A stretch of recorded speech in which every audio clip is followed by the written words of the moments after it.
I'll call to order the regular school board meeting of the Madison Central School District on Monday, April 10th at 5:30 p.m. Mr. Brooks, if you could record the members present and absent, that would be good. I see we only have one absent. And I will establish a quorum, so let's stand for the pledge of allegiance. I pledge allegiance to the flag of the United States of America and to the republic for which it stands, one nation, under God, indivisible, with liberty and justice for all.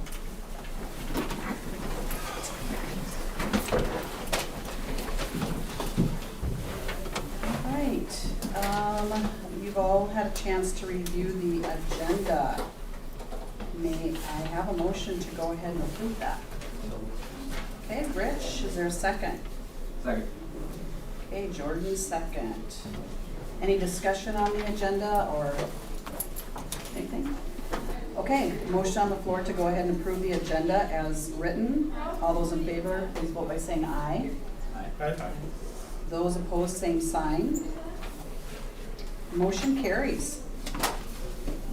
Next item is approval of the consent agenda items 7 through 9.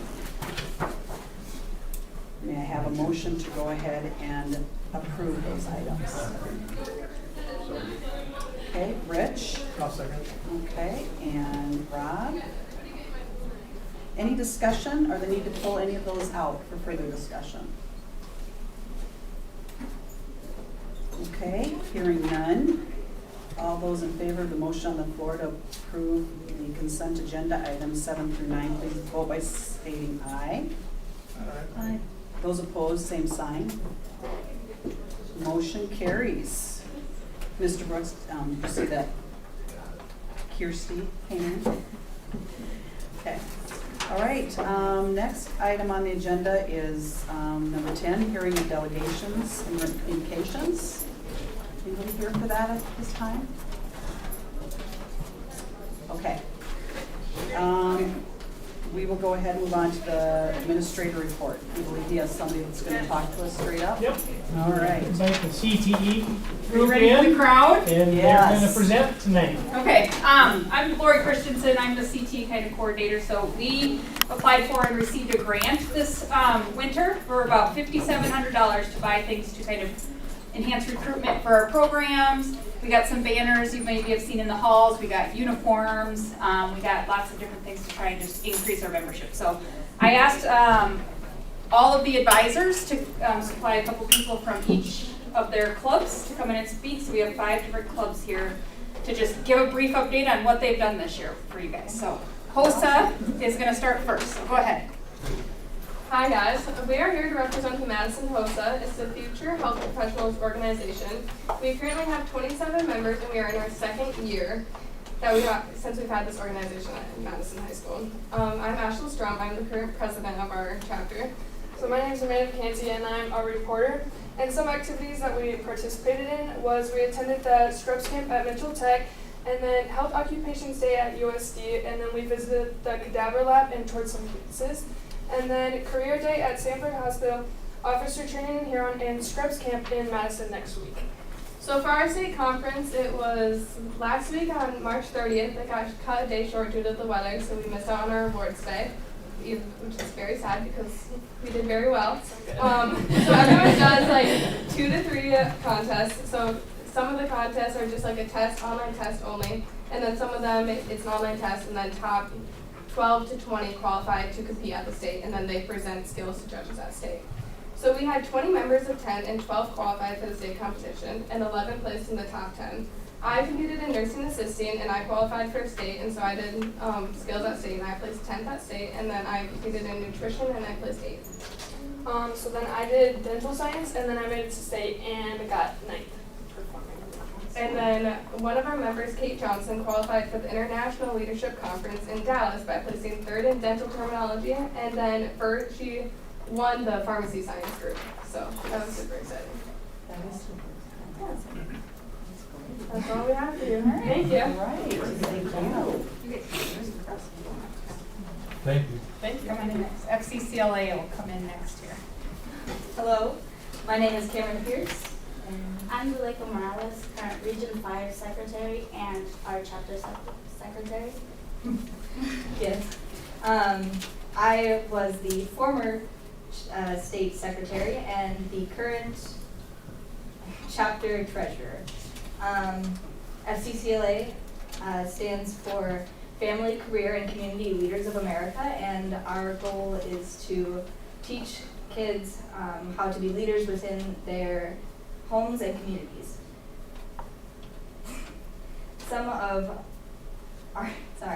Our local membership is currently 12 people. We have a state leadership meeting the 23rd and 25th in Sioux Falls. We currently have 6 members going. The state membership has been 1,385 in 2021. And for our current members, we're looking to expand those members and have more, maybe adding some new recruitment tactics for this upcoming school year. Some activities we've done is a booth at Dig Night where we make key fobs, and some of our FCCLA members made baked goods to donate, and all proceeds went to breast cancer. We applied for presidents where students decided if they wanted to buy tickets to have a chance to buy a teacher. I think it was Mr. Shaw and Mr. Risinger who got pied this year. With that, we raised the money for buying gifts for the junior kindergartners, along with the help of the Humanity Launch, who gave us a generous donation of $500, I think it was. And for our Crusher Grants was our fundraiser where we sold sodas and candy to get money for our state leadership conference coming up. I'm a first year member, so that was my first award that I've gotten. And I'm just a current region secretary and chapter secretary right now. I was in Quiz Bowl last year for FCCLA, and as I mentioned earlier, I was the state secretary, and I also received an award for first year member last year. And almost all our chapter went to our Region 5 meeting at Hartford. And that's about it. All right. Okay, thank you. Educators Rising is next. Hi guys, I'm Chloe Schneider. I'm a member of Educators Rising. And then I'm Emma Murray. I'm a state officer for Educators Rising. Our chapter has a total of 10 members, but with Educators Rising, we get the opportunity to work with educators all around South Dakota to help us get a better understanding of how it is to become an educator. And we attended 3 learning expos, and at these expos we focused on the importance of CTE classes and how to teach them in a fun and interesting way. We worked with food, building blocks, and a universal light dimmer to try and make the light bulb light up. And then we also were able to hear from a bunch of teachers across South Dakota, and they gave us tips and stuff and told us what they love about teaching, and we got to meet amazing teachers, and it was an overall great environment where we got to make friends too and make a lot of connections in a teaching atmosphere. So state conference this year was held at Black Hills State University. There were different breakout sessions where we got to learn different ways of teaching and how to make it fun while it's still interesting and the students stay focused. We heard from keynote speaker Jean Paul, and then Teacher of the Year Alyssa Castles. And then we also had competitions which include children's literature, which is an interactive book for pre-K up until 3rd grade, and then you can also do it in Spanish as well. Educators Rising Moment, which is you basically just explain how Educators Rising has influenced you to want to become an educator.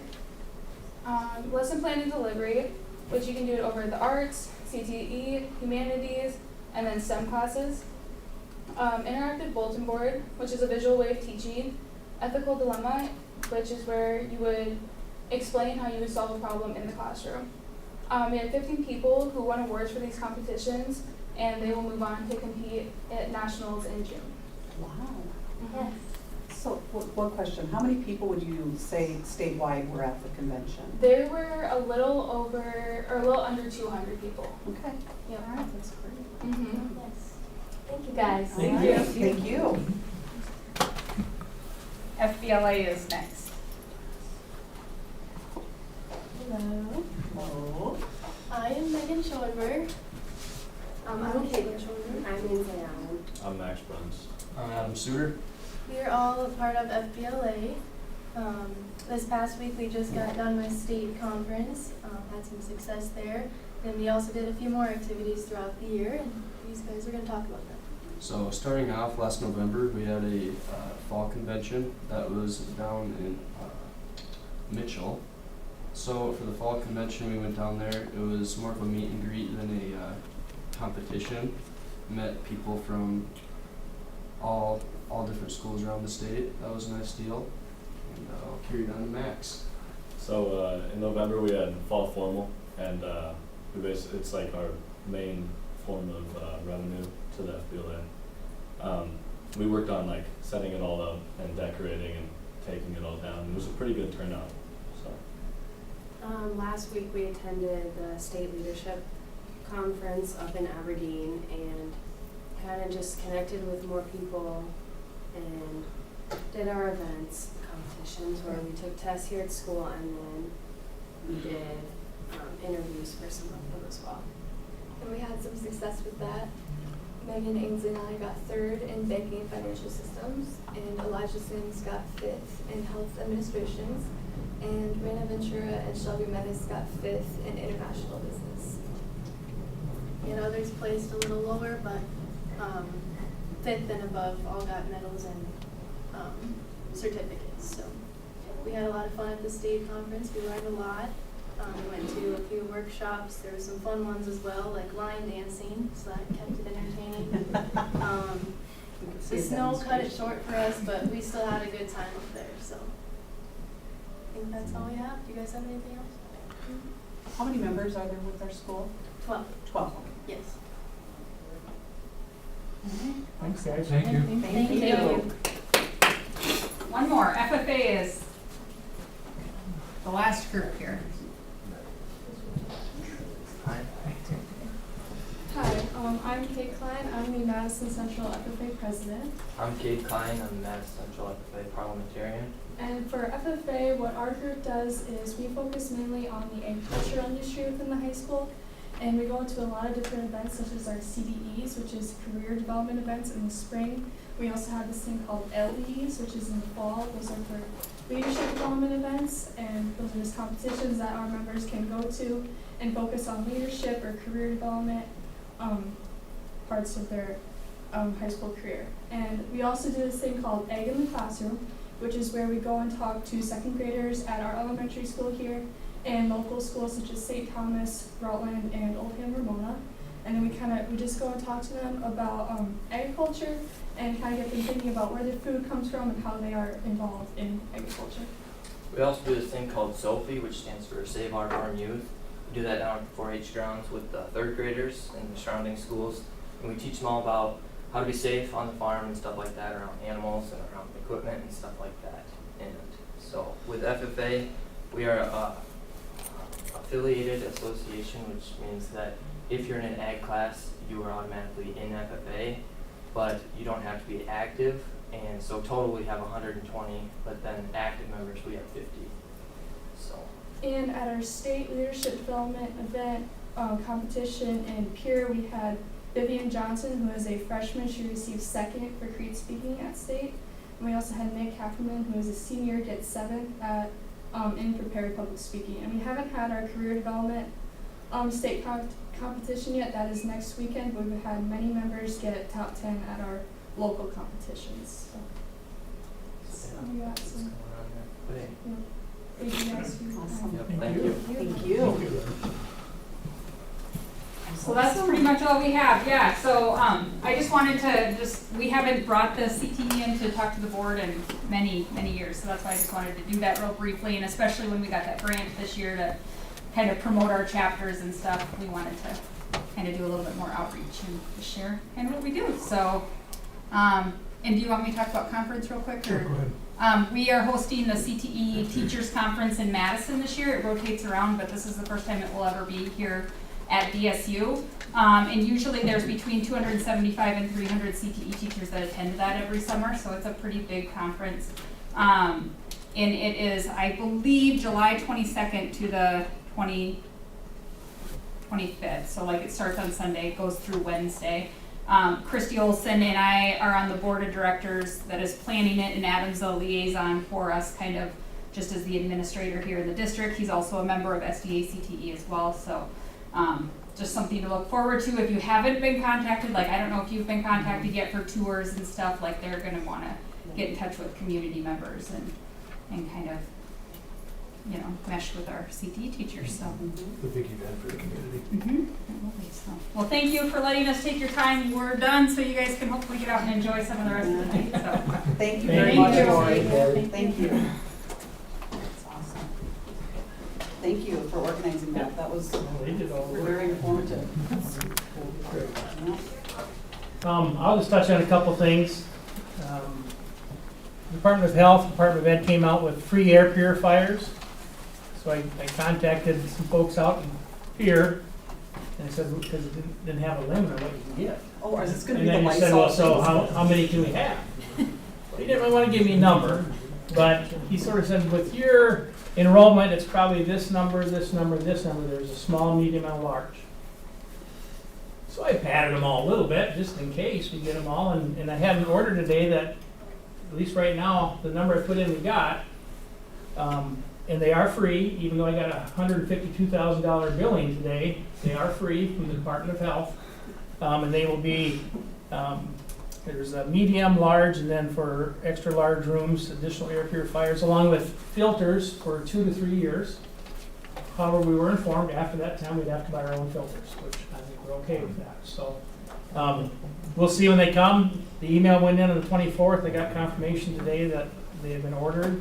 Of course, it says they're back ordered, but so I don't know if they'll get here in July or December. I guess I have no idea, but the price was right, free, so we'll put in for some.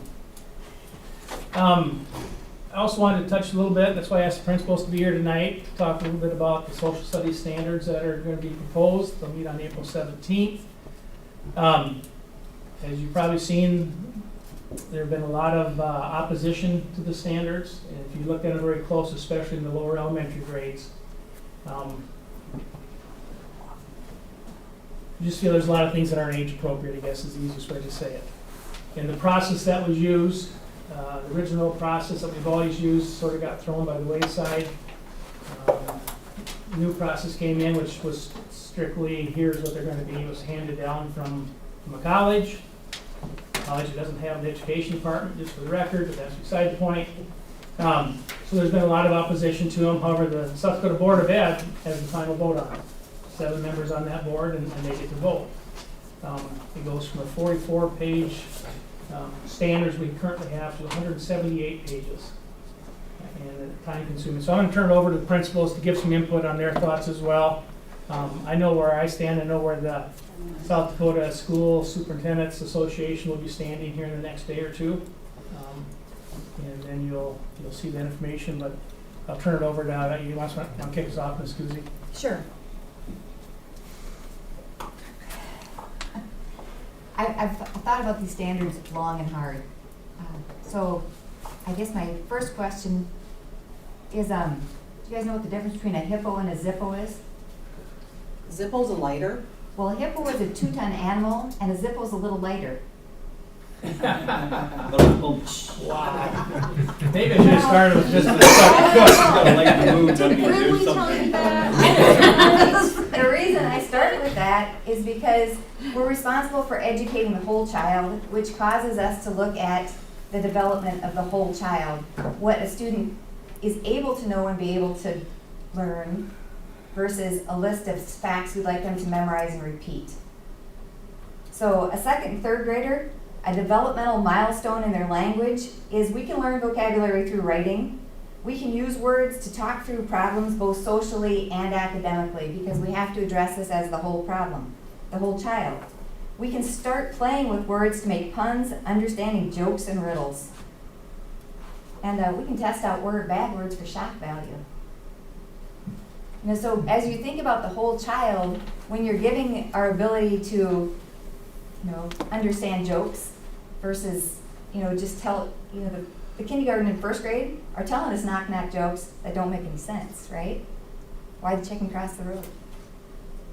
Because it's time for school. Yeah. So I think we have to take a long, hard look at what's in the content standards versus what's very developmentally appropriate for our kids to grow and become. We need to develop a skill set of understanding what education is. So as little kids start, they need procedural knowledge. Not the ability to sing the ABCs, but the ability to give A meaning. Every letter makes a sound and A says ah. And how does that letter become a word?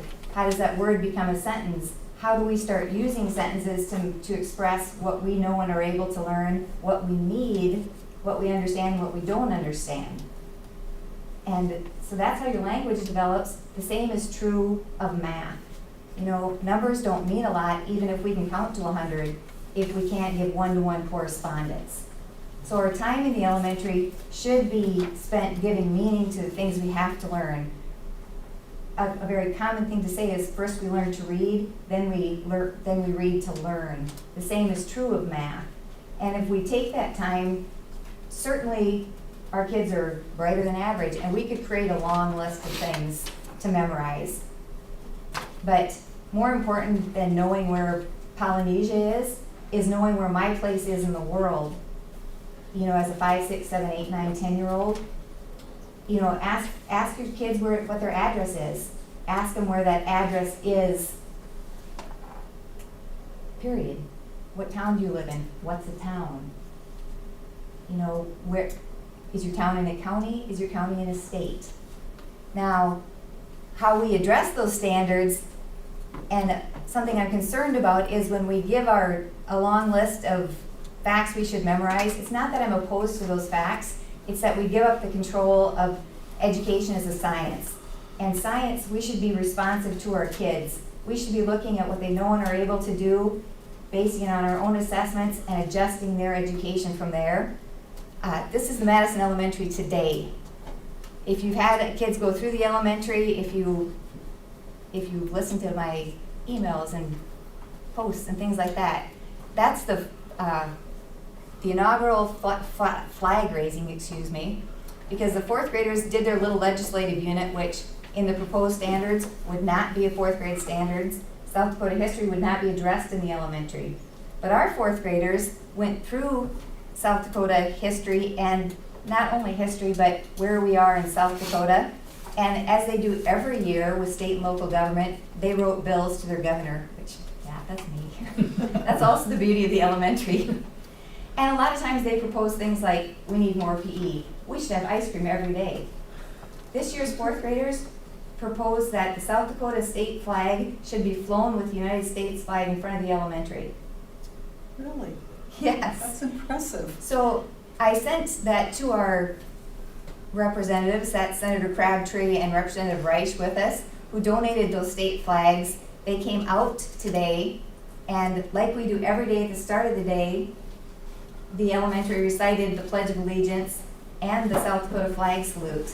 We did it again at 12:45 when we raised that South Dakota state flag for the first time. So if you want to know who knows what kids should know and be able to do, it's the educators who work with them every day. If you're sick, you go to the doctor and you let doctors make decisions about you. If you want to know what kids should know and be able to do, you let the educators in the business serve them. And you let them serve them as close to them as they are. Education is the responsibility of state and local government and the national government. It's not a political event. We don't teach divisive content. Our process has been divisive, but it's our opportunity to learn and grow ourselves and to represent what the kids should know and be able to do. And so I guess that's where I'm at as far as standards and benchmarks. Just to make Dr. Cook happy, I did my little research for him. Marzano is a research with McCrell Institute in Denver.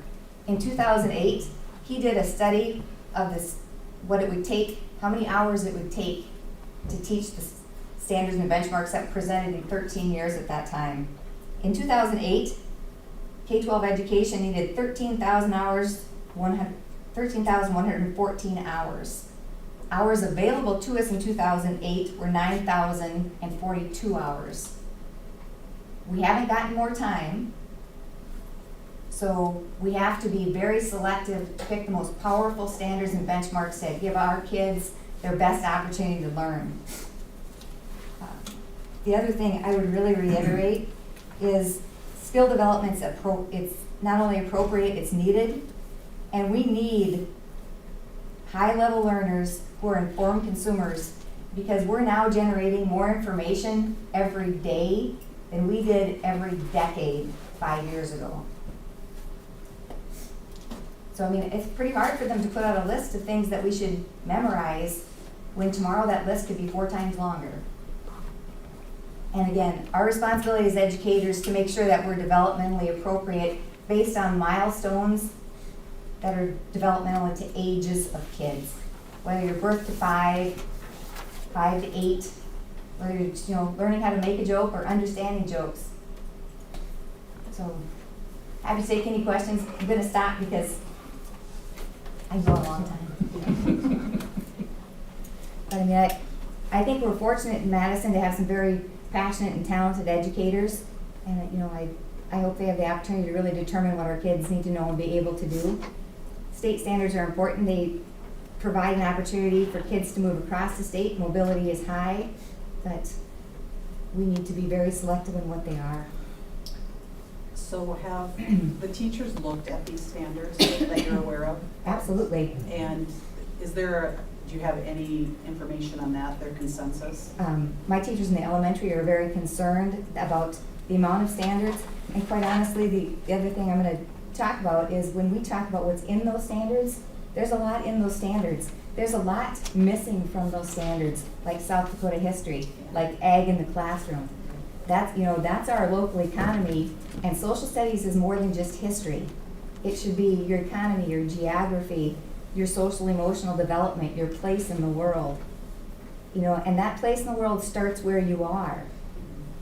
And then it grows into how you give back to the world. Social studies is, it's where we are, it's people. And we need, if we want to grow our families and our state, we have to represent those in our standards. And when kids can go out to the farm through those Sophie experiences, when we have Cotton and Adam kids teaching mind, then we're really doing something fantastic.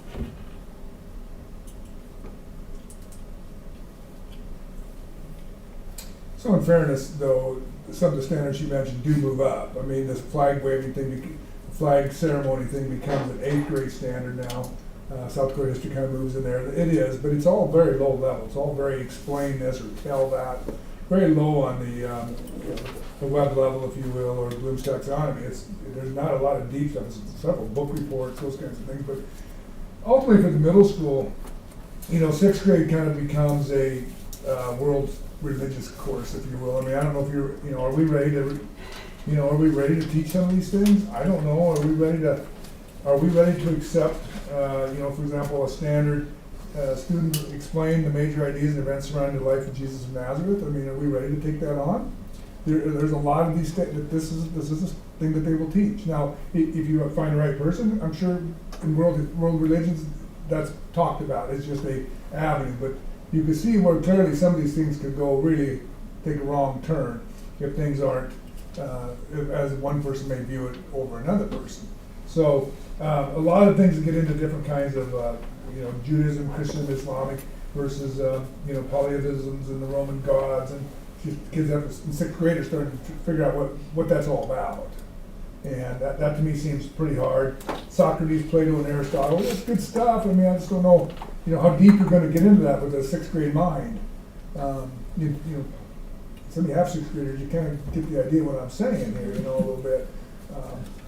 But that's a 6th grade standard to get into that, to actually explain the major ideas of these philosophers. The good news about something like that is our kids are capable of learning, and they're capable of being pushed. But what is pushing and what is just, giving them way too much information for what they're ready for. And that's where I kind of get to.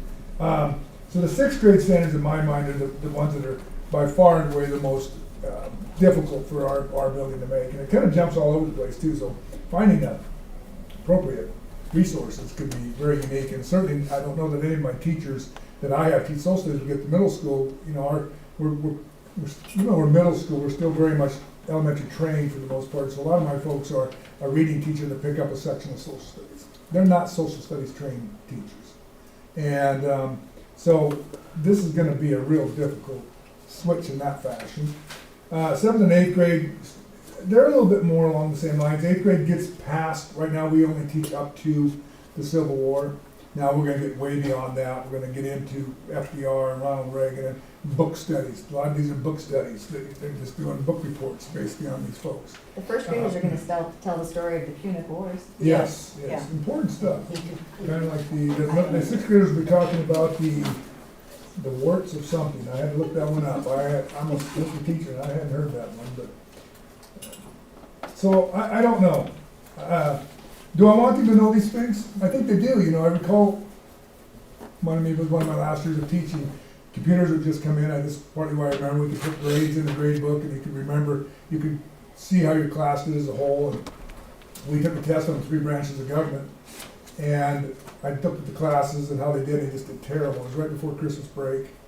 And we got, that weekend, Jay Leno, if you guys who are old enough, young enough, may not remember who Jay Leno is, but Jay Leno did jaywalking with Jay Leno, and he put some folks on like that weekend on the 3 branches of government. Yes. Oh my God, and they were like total, not good folks out there. And it bothered me the whole Christmas break because there was no way as I sending humans out there in society that dumb.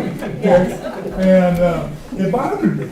And so, can we learn? Can we go deeper? Is it important? Of course, it's important to know all these things. This is what drives everything in our country: is having folks who engage with their government and understanding how government is there for them and that the government's there for them, kind of thing.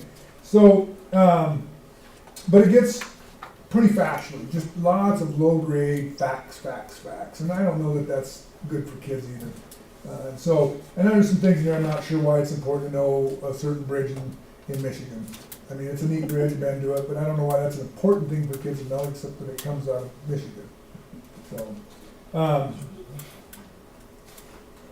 that's all I have, I guess. Trivia somewhere. What's that? They could maybe win trivia somewhere. Yes, that's right. It might pay off down to sometime on Rob's place. Yes.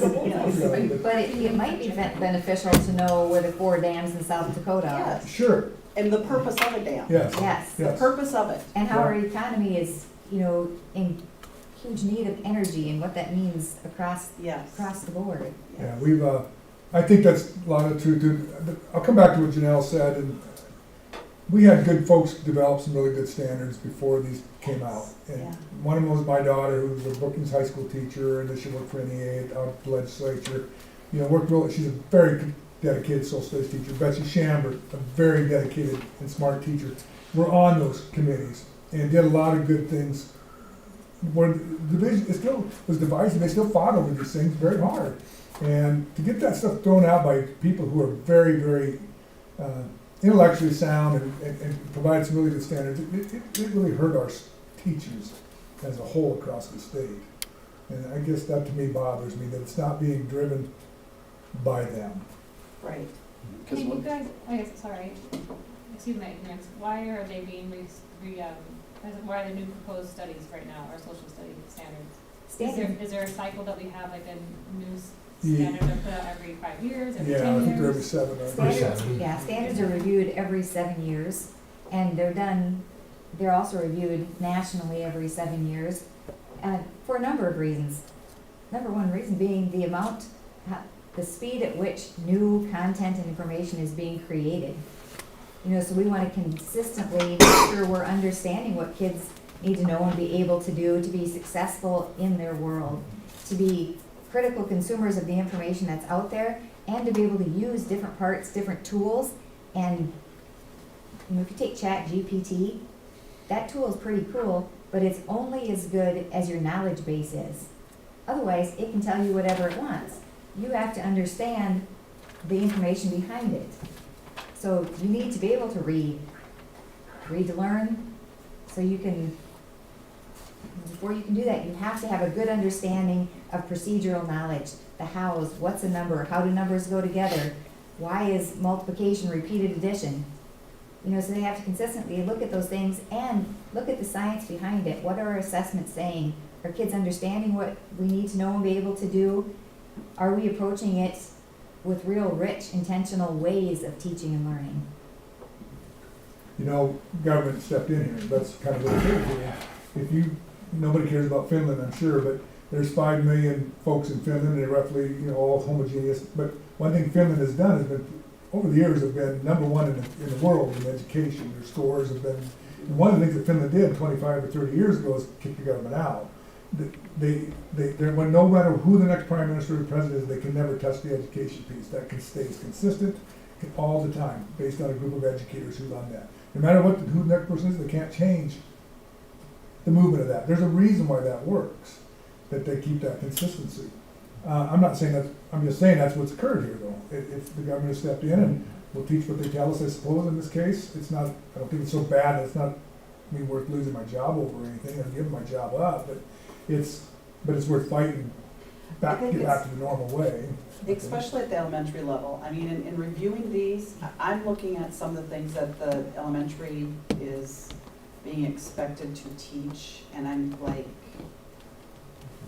And I think what is the purpose of this? And how are what's these kids missing. gonna understand it? Right, we have to give meaning to what we learn, or we Right. haven't learned it.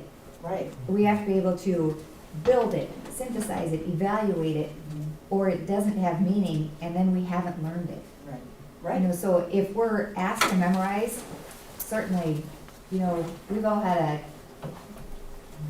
I've had a pretty smart 1-year-old who I got to sing that alphabet. Didn't mean they could read or spell. Right. What's our alternative if this is, like, if we don't go with these proposed standards? Is there another group that says we have these standards that we have suggested and this is the only proposed that we have from the state? This would be it. This would be it. If the state board passed them, these are our standards that we're expected to teach to. So And how I do we think tell? go ahead, sorry. Let's hear about. I think from the high school side of it, it doesn't change a lot of the standard component. It's just a lot of factual regurgitation. And I feel like in the high school setting, we're trying to teach those kids to be real world critical thinkers. So when they leave us, it's okay to debate, and I can have my opinion and you can have yours. And there's nothing wrong with that. And it creates that good natural environment. And these are not going to provide that for us, unfortunately. We work hard in this district to educate our kids, and we have tons of successes. You hear it all when they come in and share those things with you. And obviously, the social studies standards aren't going to stop our growth and things like that. But it's very frustrating to me that it's going to strip some of that critical growth piece out of it, in my opinion. And it could take away some of the time that we have dedicated towards our CTE right now. Because if all these standards are what we have to meet, it's gonna take some time, which may take away from some of these other workforce development and so on that we're working with CTE. And best practice is determined in the field, based on what the people in front of you need. It's not found in a list. No, that's our recourse if we don't approve or don't like this, or the school's concerned with the district or teachers, or is there any avenue for us to say? We can sign a resolution. I think the avenue we have is the ASBSD resolution that we're not in support of them. Yeah. That gets sent to them. Like I say, I think the school administrators will be coming out this week with their informational letter that will be coming forward. So it'd be and they've all said it too, there are some things in there that are good. It's not that the whole thing is terrible, it's just it's taken the two educators that were on it have spoke out against it. Yes. And many of the folks who applied from the prior group were shunned. We're shunned from it, yep. And it's just taken the process we've had in place for years and years, and we've done well in all of our areas because we've had the educators that are in there looking at what needs to be changed. And in this case, that didn't happen. See, it did happen once, and then that got tossed out for whatever reason, and all of a sudden we have this now. But it comes down to the vote of the 7 board members in the Board of Ed. That's where the school superintendent's letter will be going to, I know. But I believe that there's a number of boards that have already done this, in fact, I'd say the vast majority have either just flat out said that we don't support them, or they've adopted the school board's resolution saying the same thing. So if we adopt that resolution, then we send that on to We'll forward it on to the Board of Ed. Board of Ed? Is there anything else we can do?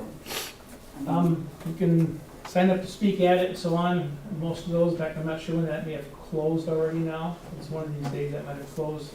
I know there will be a lot of testimony again. If you looked, it was about 9 to 1 or more than that as far as Right, those speaking for or against versus for. right. You know what the next content area is that's up for? Science. So will they go back to the old process, or will they like? I don't know. You know, 'cause I mean, I've served on the old processes and they're good. Like it's weird that they picked one content area that has whole different rules, Yeah, the right? CTE was done here at the same time. It just Yeah, buzzed yeah, around. because I spoke on the CTE standards in Sioux Falls when the social studies ones were on internships, and that was completely fine, and nobody spoke And who against it. was on that committee Yeah, Who was on the committee? that made those revisions? It was educators. Oh, yeah, it was all educators, it always is. So what, I'm sorry to, again, not understand, but why did it change, or how did the spark of the change So occur? the first one came through, and I believe it was from Native American. Some of the tribes weren't happy with some things that were left out. And then instead of a revision, all of a sudden it just got put on hold, and it was gonna get changed, and the next thing you knew was a new work group was gonna put together. But the new work group wasn't what we've seen in the past, it was handpicked. Governor handpicked, and, or the office, I should say, the governor, the office, whoever, and that's how it moved forward. And all of a sudden, my understanding, talks to the committee members, is that they showed up and there was things already printed for them to look at, and you either agree or disagree, but there really was no disagreeing when you talked to someone. and then it came from Hillsdale, right? I mean, From Hillsdale College in Michigan, yeah. these, what was presented to them, Correct. correct? Yeah, they're great. And I'm gonna say that I did What's that? bring that up. What? I'm sorry, they're their bridge in Michigan. Exactly. But I did talk to the governor briefly about it at an event that Ms. Guzzi was at, and she was just like shocked that that when I brought up Hillsdale, she basically said that wasn't true, and that there were educators on the committee. It was full of educators. Two. Yeah, there was 2, but that she just wasn't very, she acted shocked when I brought up the social studies standards not being supported by Wasn't educators. Isn't the chair like from Hillsdale? Yes. Yes. Yeah. So. So And how many were on the prior? There was 44 before, right? Probably not. Like roughly 40-ish. Yeah. And this one at had 3 different levels. This one had like 15. 15, 16, something like that, yeah. And how many of them are from South Dakota? I don't have that. Two Two of the educators were. probably for sure were. One was from the governor's office. Not more than, I'd say 5 or 6 of them for the most part were true South Dakotans, if you will. Yeah. I think one of the issues that I have is what Con brings up with the idea that it's all factual, right? It's all really low on the bloom, Yes. which, I mean, we have our phones, we have our computers, I can look up any fact I want, whenever I want, but to think about how it has done other things is the part that's missing. That critical thinking and that Yeah. ability to process information and to be able to explain, why is it important that our Native American history is talked about and we understand that? Why is that important? It isn't just a matter of knowing when this event occurred in history. Yeah, one of the 8th grade standards, I think, was name and list every state and spell correctly the capital. Yes, It means, yes. you know how long it might take to get Philadelphia spelled correctly by some of these kids, or Massachusetts?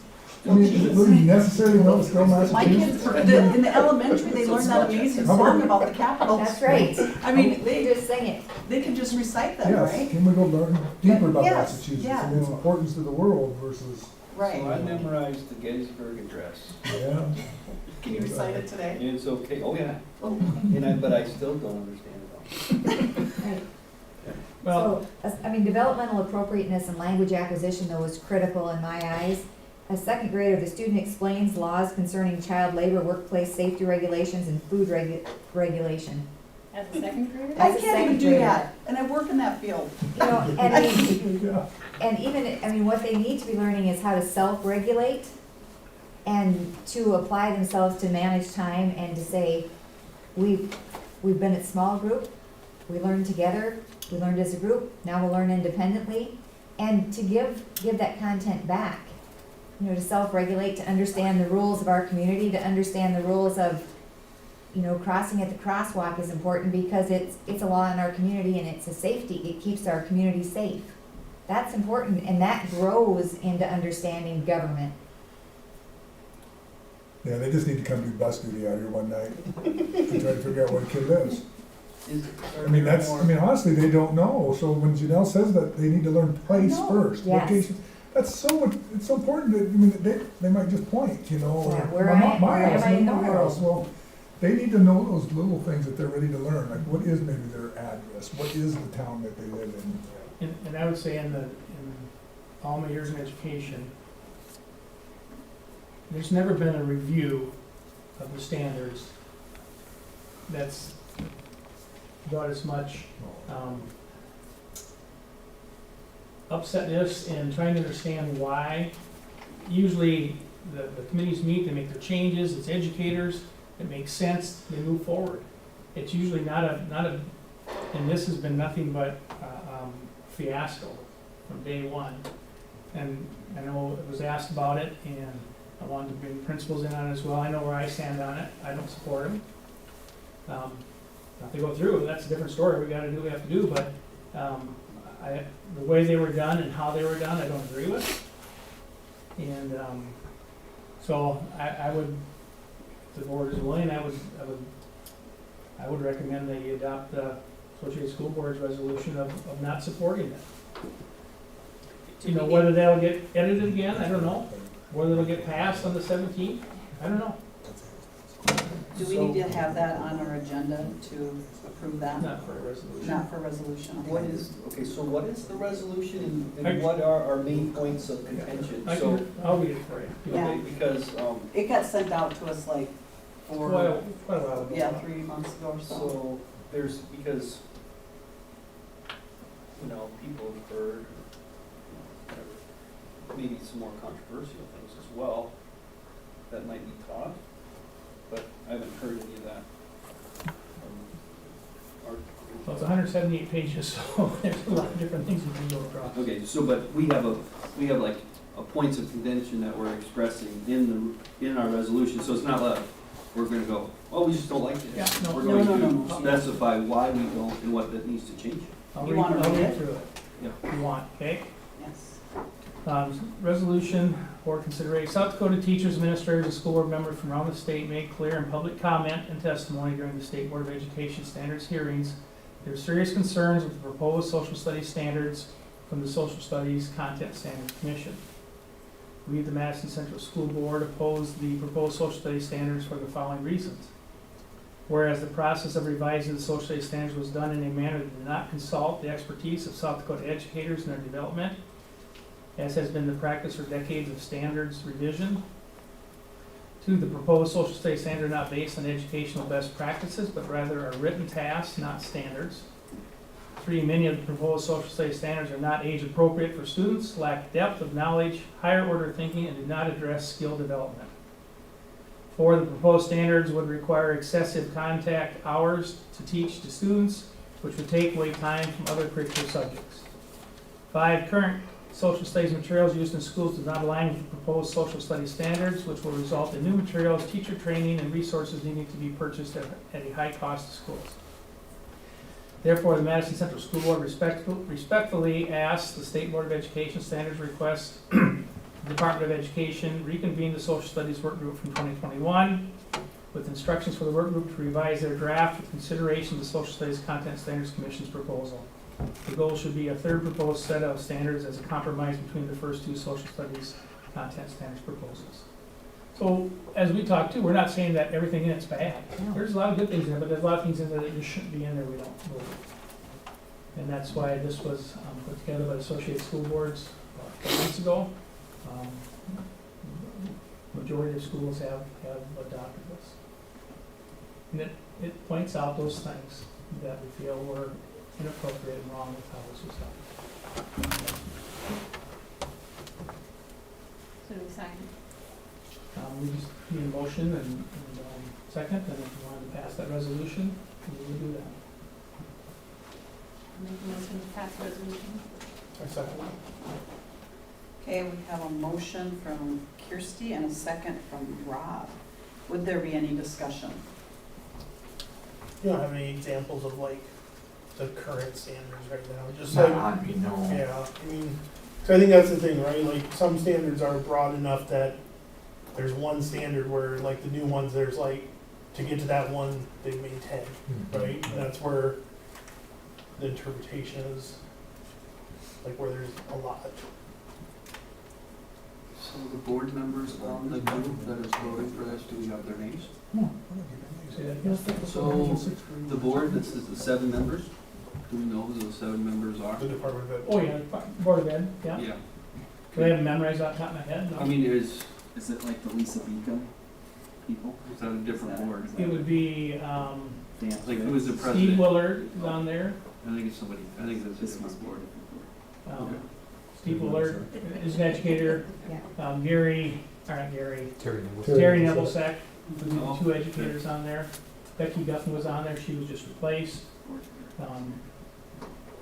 Phyllis Heineman is on it, I'm just trying to remember off the top of my head.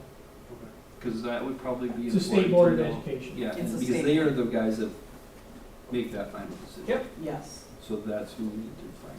You know, That's who we would, it's pretty effective, send it to, yeah. seems to be here. Mhm. If you know, get in contact. 'Cause people That's know- who we would send this resolution to. Yeah. Yeah. But I mean, people are, it's like 3 points of contact, you know? Yeah, right. 3 points of separation. Yeah. So if you get those names out there, then we can figure it all out. They'll have to defend their position and then maybe they'll get some clarity. I can get the state board of Ed's name, I just don't know them off the top of my head. Well, and I had Googled it the other day. I mean, they're, Phyllis Heineman, Rich Meyer, Terry Nebelsick, Linda Olson, Steve Perkins, Julie Westrom, and Steve Willard. Does that sound right? Yep, that's correct. There you okay, so is there any further discussion regarding the motion to support the resolution presented? Okay.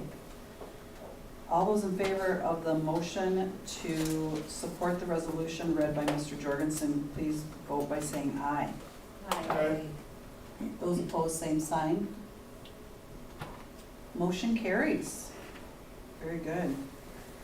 Thank you. Can I just add a couple other things, not to the social studies standards one here? Yeah. We had 2 of our seniors that were selected for the Dactronics Principals Association Academic All-State. And there are 3 teams, there's a gold, silver, and a bronze, and that's all the districts in the state. And 2 of our kids out of 10 ended up on the first team gold. So that's super awesome. So there was 30 kids total recognized, and 2 of ours were in the top 10. So, Wonderful. yeah. So. Awesome. Also for middle school, we just received, Joan Caloff and Sierra Volta, a new art teacher, received a $3,000 grant from Casey's, which I think is the first time I've ever had anything from Casey's, so that was awesome, to do Makerspace and Art Club next year. Great. I'm gonna hop right back to those 4th graders. You know, and I think that's the importance of understanding cause and effect, my place in my own community, which is a standard in the elementary right now. Community, my place in it, community helpers, you guys remember being in elementary now? Policeman is a person in your neighborhood. You know, and those are content standards that need to be met because they are processes. Cause and effect is higher level learning. If this, then this. That's how laws are developed. That's how we grow up and learn. And it doesn't really matter what list of content you have. That higher level learning will allow you to grab it and make the most of it. Wonderful. And then one other thing, we got our senior retreat on Wednesday, and that's funded by the Education Foundation, so I just want to make sure we thank them too. Is it the same? Greg and Kim are coming back Okay. and doing it with the seniors. It's a pretty powerful experience for our kids on their way out. Yes, I've heard a lot of great things from the seniors on that. Yeah.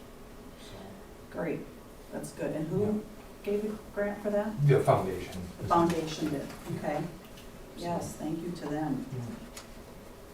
And I do want to say thank you guys for coming tonight and sharing these concerns with us, as well as the good things that are going on in your buildings, because that's what we need to hear about, those items. And I know it takes a little extra time for everybody, but that's what our job is. And so I really do appreciate it. And thank you for everything you guys are doing, for putting smart people out there, Dr. Cook, because if any of our students are ever on TV and they do not know some of those questions, I'm gonna be calling you. Okay. Because I'm like, oh my gosh, I think that's the Eiffel Tower?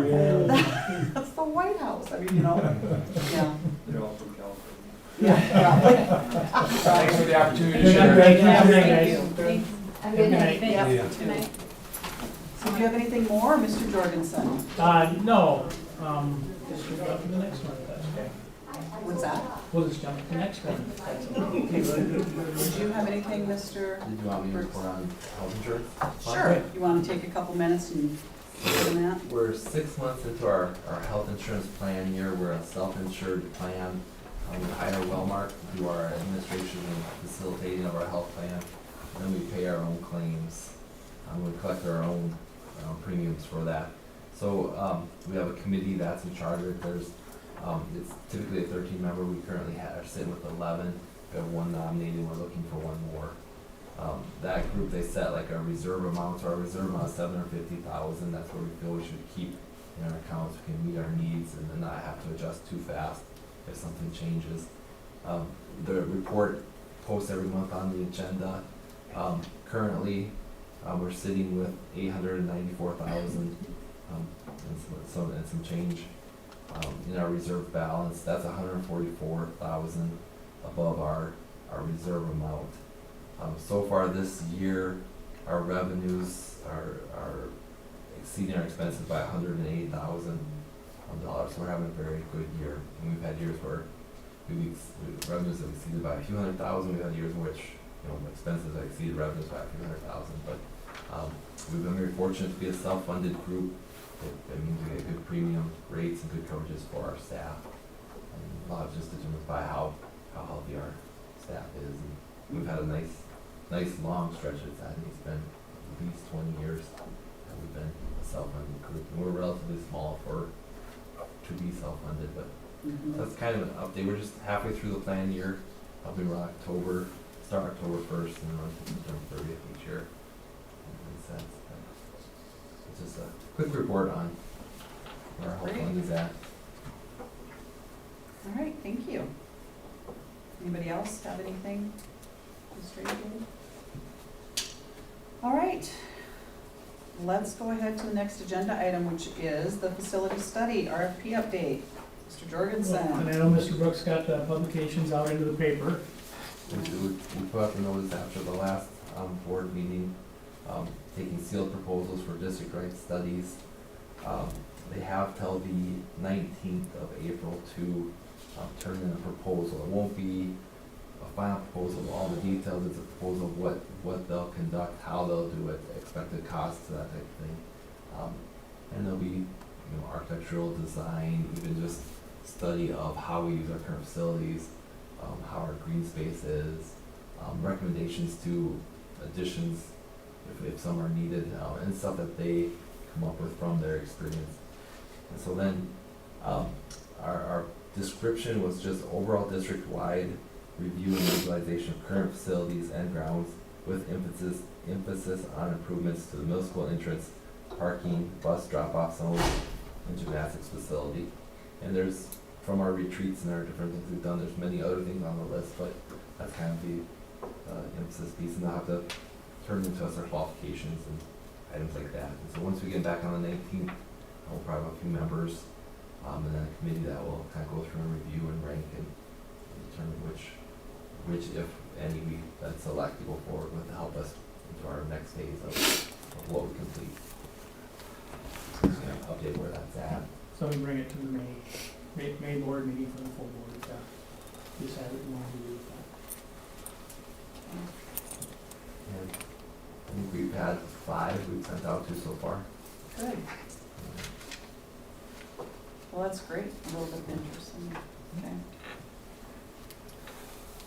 All right, well, the next agenda item is approval of the certified agreement.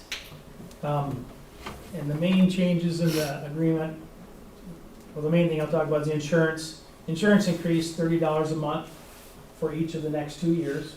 So this year will go from $595 to $625, and then in 24-25 will go from $625 to $655 a month.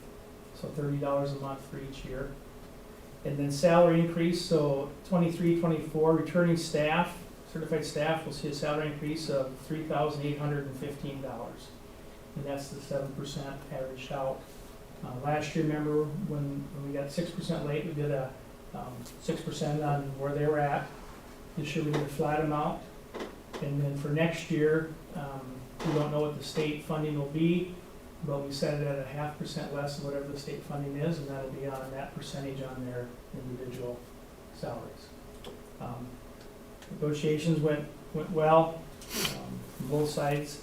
A lot of the other items are just small little things. Liquidated damages changed a little bit, went up a little bit in each of those areas. We added another early notification.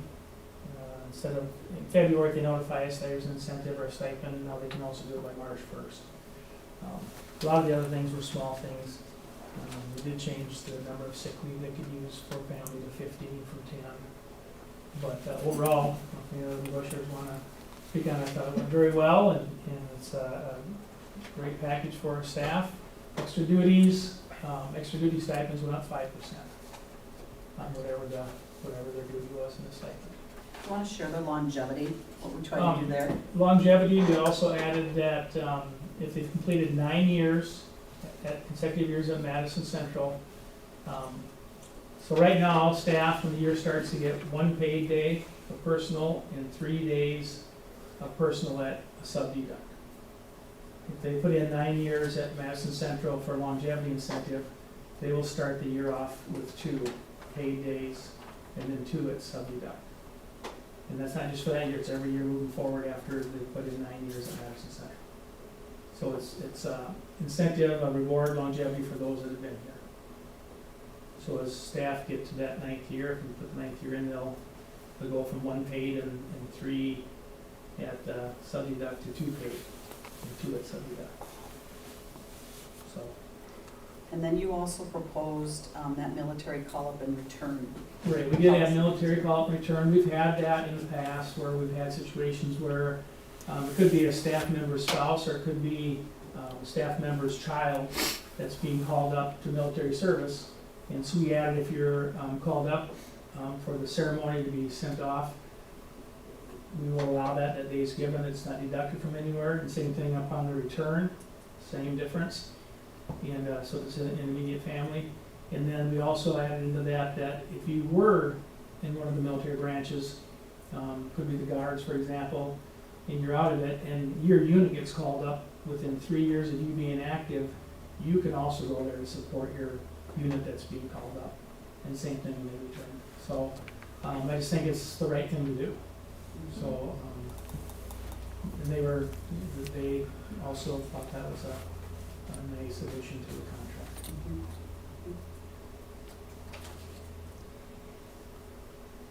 So with that, though, if you would approve it, that would be great. So we can move on to the next group for negotiations. Get that done. It's a 2-year agreement, so like I say, I think it's a win-win for the staff and for the board. It was just a good negotiation. Okay, we get a motion to go ahead and approve the certified agreement. So moved. Steve, second? Second. Jordan seconds that. Any discussion on the certified agreement? Okay, hearing none. Those in favor of the motion to approve the certified agreement, please vote by saying aye. Aye. Those opposed, same sign. Okay, motion carries. Right, now on to the next one, right, Mr. Jorgensen? Yeah.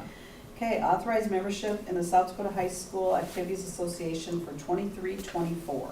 This is a yearly board motion so that we are eligible to be part of districts, regions, whatever it may be, whatever South Dakota activities, events that are being sponsored by the SDHSAA. It just that the board has given your approval to be part of that opportunity for our kids. It's a yearly motion, and a form will send in tomorrow for approval today. I did have one question.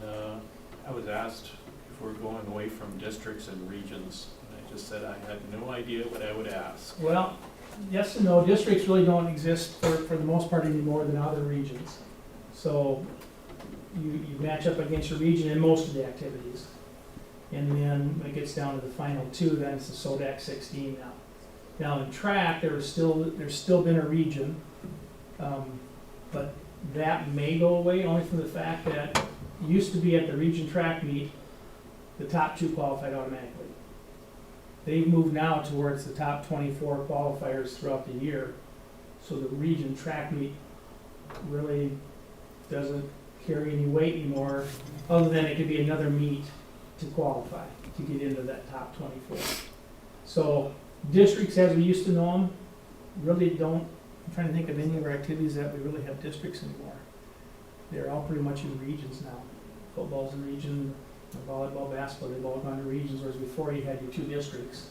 And they made your region, now basically they've combined the 2 districts and just called it the region right away, seeded them right away as you go.